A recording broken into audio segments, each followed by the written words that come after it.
Lecture number 01, part B, econometrics. The third selection model, third criteria or third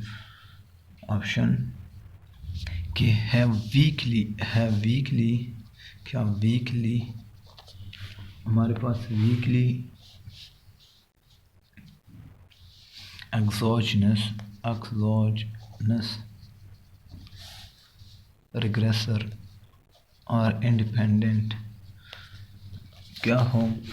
इसका मतलब क्या है, इस लाइन का, इस हेडिंग का मतलब ये जो एक्सप्लेनेटरी है, इंडिपेंडेंट वेरिएबल है हमारे पास क्या हो, इंडिपेंडेंट वेरिएबल जो है वो क्या हो, अनकोरिलेटेड हो। Independent variable is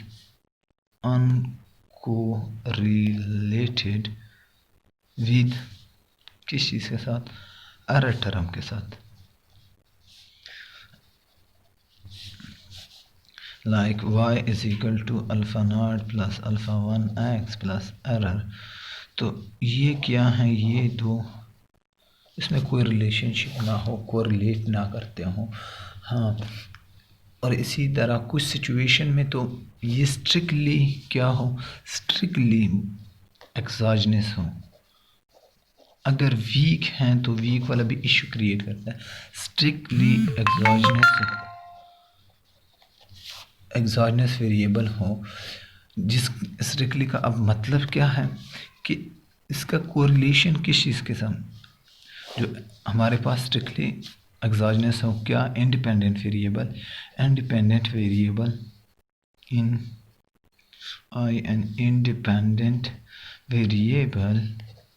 independent variable क्या हो,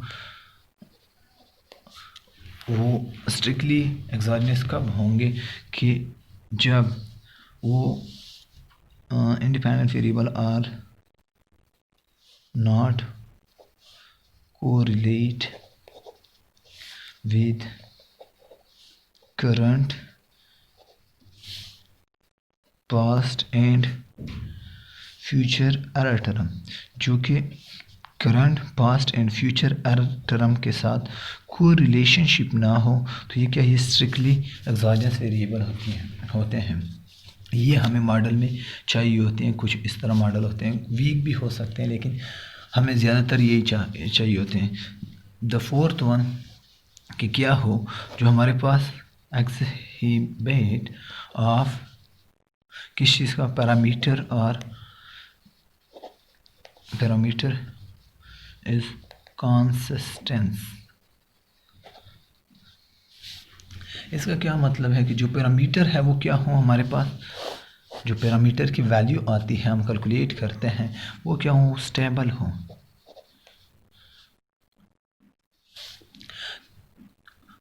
अदरवाइज जो फोरकास्टिंग है, अदरवाइज इसके बराबर जब स्टेबल नहीं हो, क्या स्टेबल नहीं हो, parameter value, calculate the parameter value are not stable, then difficult to forecasting। तो हमारे पास मसला आएगा किस चीज़ के लिए, forecasting, फ्यूचर को प्रिडिक्ट करने के, फ्यूचर को predict the future, then it difficult on the basis of unstable वो क्या होंगे, फिर हमारे पास पैरामीटर आर अनस्टेबल। तो इस वजह से एक 4 पॉइंट ही है। फिफ्थ वन क्या है हमारे पास कि जो डेटा है एग्जिबिट, जो डेटा की नेचर है वो क्या हो, हमारे पास कंसिस्टेंस हो, सॉरी डेटा क्या हो, कोहेरेंस हो, कोहेरेंस कि वो एक ही ग्रुप में हो, ये ना हो कि कुछ आउटलायर हो। तो इस वजह से हम क्या कहते हैं कि उसमें फिर जब डेटा एक ही नेचर का होगा, तो उसमें जो हमारे पास हम रिजीडुअल एस्टिमेट करेंगे, किस चीज़ को, एरर टर्म को एस्टिमेट करेंगे, रिजीडुअल को एस्टिमेट करेंगे, एरर टर्म और रिजीडुअल, देन वो क्या होगा, वो हमारे पास आना चाहिए क्या, प्योर, किस बेस पे, रैंडम बेस पे, रैंडमली मीन कि वो कोई ख़ास प्रोसेस को फॉलो ना करता हो, वो क्या हो, रैंडमली हो, वो वाइट नॉइस हो, तो हमारे पास क्या हो, वाइट नॉइस हो, रैंडमली, और वाइट नॉइस मीन कि वो स्टेशनरी हो, वाइट नॉइस हो, रैंडमली हो, तो हमारे पास क्या होगा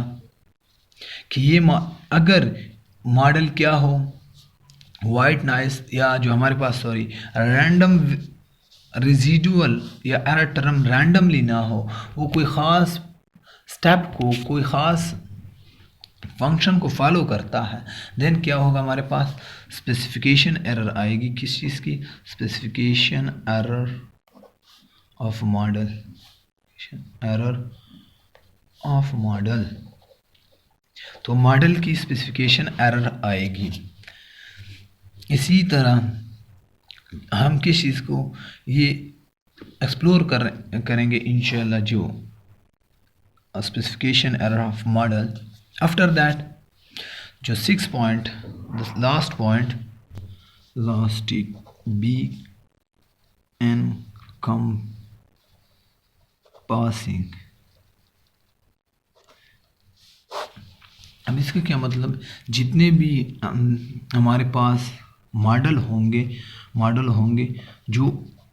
डेटा, जिस फॉर एग्ज़ाम्पल सेकेंडरी डेटा हमारे पास है, तो इसके जितने भी मॉडल इंक्लूड करते हैं, इसके लिए यूज़ होते हैं, तो हम उसके लिए चेक करेंगे, इंक्लूड करेंगे कि हाँ कौन कौन सा यूज़ कर सकते हैं। तो इसकी वजह से हमारे पास जितने भी आरिफ रावल मॉडल होंगे, तो उसमें हम कंपेयर करेंगे कि कौन सा मॉडल अच्छा है, तो इसमें हमारे पास फिर क्या, स्पेसिफिकेशन एरर क्या होगी, वो कम हो जाएगी, chance of specification error of model specification error वो कम हो जाएगी, मॉडल स्पेसिफिकेशन एरर। तो वो बेस की चीज़ पे जितने भी मॉडल, फॉर एग्जांपल हम सेकेंडरी डेटा का करते हैं, तो सेकेंडरी डेटा, अगर प्राइमरी डेटा करते हैं तो प्राइमरी डेटा का अगर जो मॉडल यूज़ हो सकते हैं, लाइक लॉजिक है,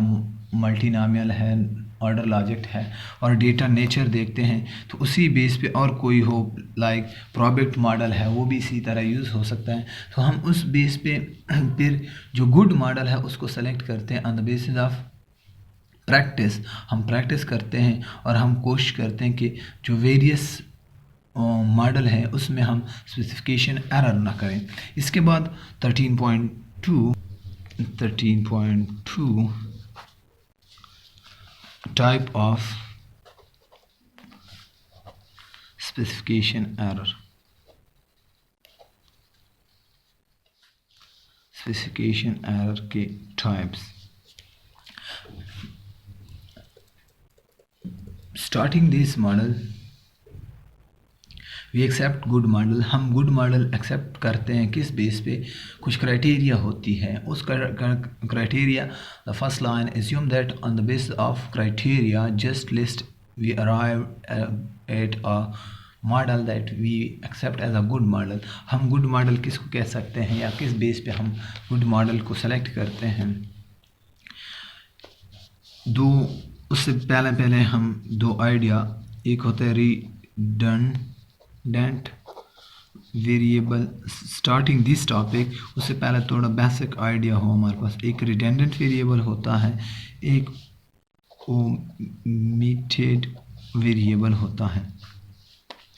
What is redundant variable? Redundant variable that include the irrelevant variable in the model, it's mean redundant variable. And what is it mean omitted variable? One variable which we miss in model में हमने एक को miss किया हो, but it is important variable in that model, उस model में वो बहुत इंपॉर्टेंट वेरिएबल होता है और वो हम मिस करते हैं, तो वो क्या होता है, हमारे पास ओमिटेड वेरिएबल होते हैं। बुक ने फर्स्ट जो मॉडल लिया हुआ है y is equal to beta 1 plus beta 2 X I plus beta 3 X I square plus beta 4 X I cube plus error term 1 error term. अब हमारे पास क्या है इसका आइडिया, जो हमारे पास y क्या शो करता है, total cost of production, total cost of production, total cost of production ये शो करता है। वो डिपेंड किस चीज़ पे करता है, वो डिफरेंट वेरिएबल हैं, और जो क्यूबिक है वो क्यूबिक टोटल कॉस्ट फंक्शन है। The last one cubic total cost function, जो टोटल हाईएस्ट पावर है वो क्यूबिक है, तो ये हमारे पास क्यूबिक टोटल कॉस्ट फंक्शन है। अब इसमें अगर बट ये वेरिएबल अगर रिडंडेंट वेरिएबल हो, रिडंडेंट वेरिएबल हो हमारे पास, अगर ये रिडंडेंट वेरिएबल हो, ये एक फजूल वेरिएबल हो, हमने एक्स्ट्रा पुट किया हो और वो इस मॉडल के साथ लिंक नहीं करता, तो हमारे पास जो एरर टर्म है, एरर टर्म जो मॉडल का एरर टर्म है उसमें स्पेसिफिकेशन एरर आएगी। और इसी तरह अगर हमने फॉर एग्ज़ाम्पल इस मॉडल को इससे बरक्स ये लेते हैं कि Y I is equal to beta 1 plus beta 2 X I plus beta 3 X I square plus error term 1 into error term, और हम इस एक्स आई क्यूब को मिस करते हैं और वो मॉडल में क्या हो, वो रेलेवेंट हो, वो मॉडल में इस बी मॉडल में हमने मिस किया दिस वेरिएबल, बट इन ए ये इंक्लूड करता है और वो इम्पॉर्टेंट वेरिएबल है इन द बी मॉडल, उसको हमने मिस किया। देन हमारे पास क्या आएगा, वो स्पेसिफिकेशन एरर आएगा ऑन द बेसिस ऑफ किस चीज़ का, कि ओमिटिंग, किस चीज़ का ओमिट कर रहे हैं हम, मिस कर रहे हैं किस चीज़ को, एक रेलेवेंट वेरिएबल इन मॉडल। और वो रेलेवेंट वेरिएबल क्या है, हमारे पास xi3 है कि ये relevant model, then omitted variable का इशू आएगा। और इसी तरह अगर एक और मॉडल रिडंडेंट के लिए एक अदर एग्जांपल बाय बुक कि xi beta 1 plus beta 2 xi plus beta 3 xi square plus beta 4 xi cube plus beta 5 xi power 4 plus error term. अब इशू ये variable this variable the cubic तक, ये क्या, ये इसके साथ इसके साथ लिंक कर रहे थे, इंपॉर्टेंट वेरिएबल थे। The last one this one, अब जो हमने न्यू ऐड किया x पावर 4 xi पावर 4, ये क्या वेरिएबल है, ये जो हमने इंक्लूड किया, ये अब मॉडल को क्या करा है, स्पेसिफिकेशन एरर वजह किस वजह से, कि हमने एक इंक्लूड कर दिया किस चीज़ को, इंक्लूडिंग एन unnecessary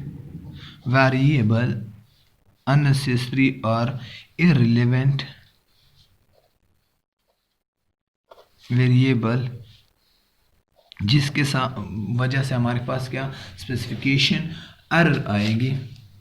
तो इस वजह से हम कहते हैं कि हाँ, अब फिर ये हमारे पास किसकी वजह से, इररिलेवेंट वेरिएबल की वजह से हमारे पास इशू आ सकता है। आफ्टर दैट एक और सिचुएशन ये हो सकती है कि अगर हम रिलेशनशिप चेक करते हैं किस चीज़ की, वेरिएबल के दरमियान, like this y is equal to alpha not plus alpha 1 xi plus alpha 2 xi square plus alpha 3 xi cube plus error term. अब हमारे पास इसमें इशू क्या, हमारे पास हमने क्या किया कि लाग लिया या कोई अदर एक का लाग लिया हुआ है और रिमेनिंग का नहीं लिया, या रिमेनिंग का लिया हुआ है, तो वो एक का डिफरेंट है बाकी सिचुएशन, या एक परसेंटेज फॉर्म में है। बेसिक इसका क्या मतलब है, for example this is percentage form, this is constant dollar, the other is constant dollar, लेकिन इसका क्या, ये परसेंटेज फॉर्म में है, दिस इज परसेंटेज फॉर्म। तो अब क्या इसका मसला किस चीज़ का, रॉन्ग फंक्शनल फॉर्म, या हमने डिपेंडेंट वेरिएबल का लॉग ले लिया बाकी इंडिपेंडेंट का नहीं लिया, तो इस वजह से हमारे पास क्या आएगा, फिर एरर आएगी किस चीज़ में, error of measurement biasness, measurement biasness का इशू आएगा हमारे पास, बायसनेस का इशू आएगा। तो ये हमारे पास क्या डिफरेंट इशू आ सकते हैं on the basis of specification, और जो हम omission of relevant variable, inclusion of unnecessary variable, हम या मेजर क्या करते हैं, मेजरमेंट में इशू होता है हमारे पास, मेजरमेंट में भी एक और पॉइंट भी हो सकता है, मेजरमेंट बेस किस चीज़ पे एरर इशू किस चीज़ पे आ सकता है, ऑब्जर्वेशन पे,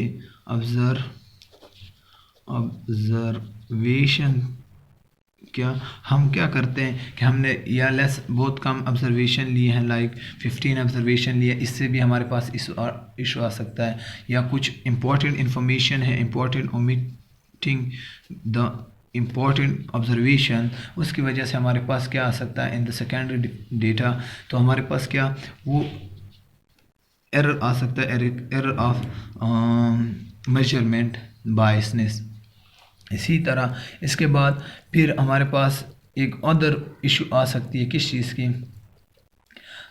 incorrect specification of stochastic error, जो एरर टर्म का है उसको हमने,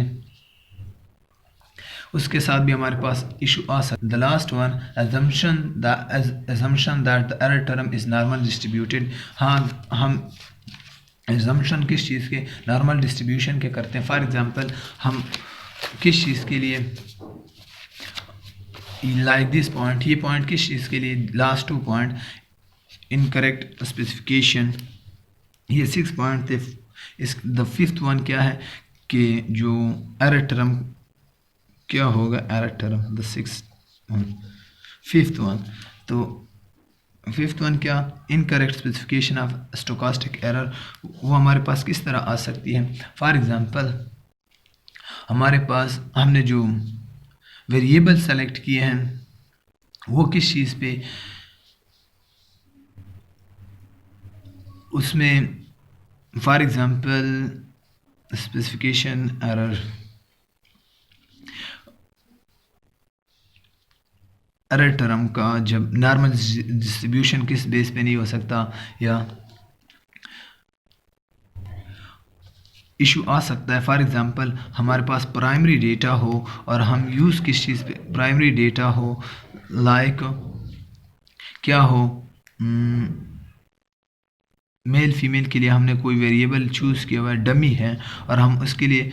डमी वेरिएबल है alpha not plus alpha 1 x I plus error term, और हमने यूज़ क्या पी लीनियर प्रोबेबिलिटी मॉडल, तो हमारे पास जो एरर टर्म है वो क्या होगा, एरर टर्म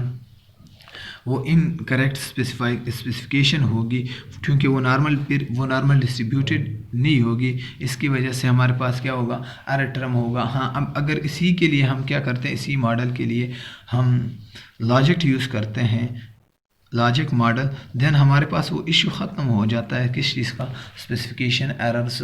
और इसी तरह ये बेसिक मॉडल मिस स्पेसिफिकेशन कहलाया जाता है। अब ये हमारे पास क्या है, मॉडल मिस स्पेसिफिकेशन, अगर मैं गलत मॉडल चूज़ करता हूँ मिस स्पेसिफिकेशन, तो इस वजह से हमारे पास मिस स्पेसिफिकेशन एरर आ सकती है। अब हम 6 चीज़ों को ज़्यादातर फोकस करते हैं इन दिस, कि रिलेवेंट वेरिएबल हमने मिस ना किया हो, इररिलेवेंट वेरिएबल हमने पुट ना किया हो, फंक्शनल फॉर्म गलत ना हो, जो एरर आता है मेजरमेंट में वो इफ़ेक्ट ना करता हो, कि सारे एक ही फंक्शनल फॉर्म में हो, कोई लाग में ना हो, कोई परसेंटेज में ना हो। और the last one, second last, कि एरर एस्टिमेशन, क्या एरर स्पेसिफिकेशन का मसला ना हो, एक मॉडल एक डेटा के लिए हम दूसरा मॉडल इस्तेमाल ना करें। इसी तरह द लास्ट वन स्पेसिफिकेशन, हाँ फिर miss specification on the basis of किस चीज़ पे आ सकती है हमारे पास, कि एरर टर्म को हमने सही डेटा से कैलकुलेट नहीं किया, जो कि नॉर्मल डिस्ट्रीब्यूटेड नहीं होता, वो बाइनॉमियल होता है। तो इस बेस पे हमारे पास मॉडल स्पेसिफिकेशन, एरर स्पेसिफिकेशन आ सकती है। इसके बाद कॉन्सिक्वेंसेस ऑफ मॉडल स्पेसिफिकेशन वो इंशाल्लाह नेक्स्ट लेक्चर में पढ़ेंगे।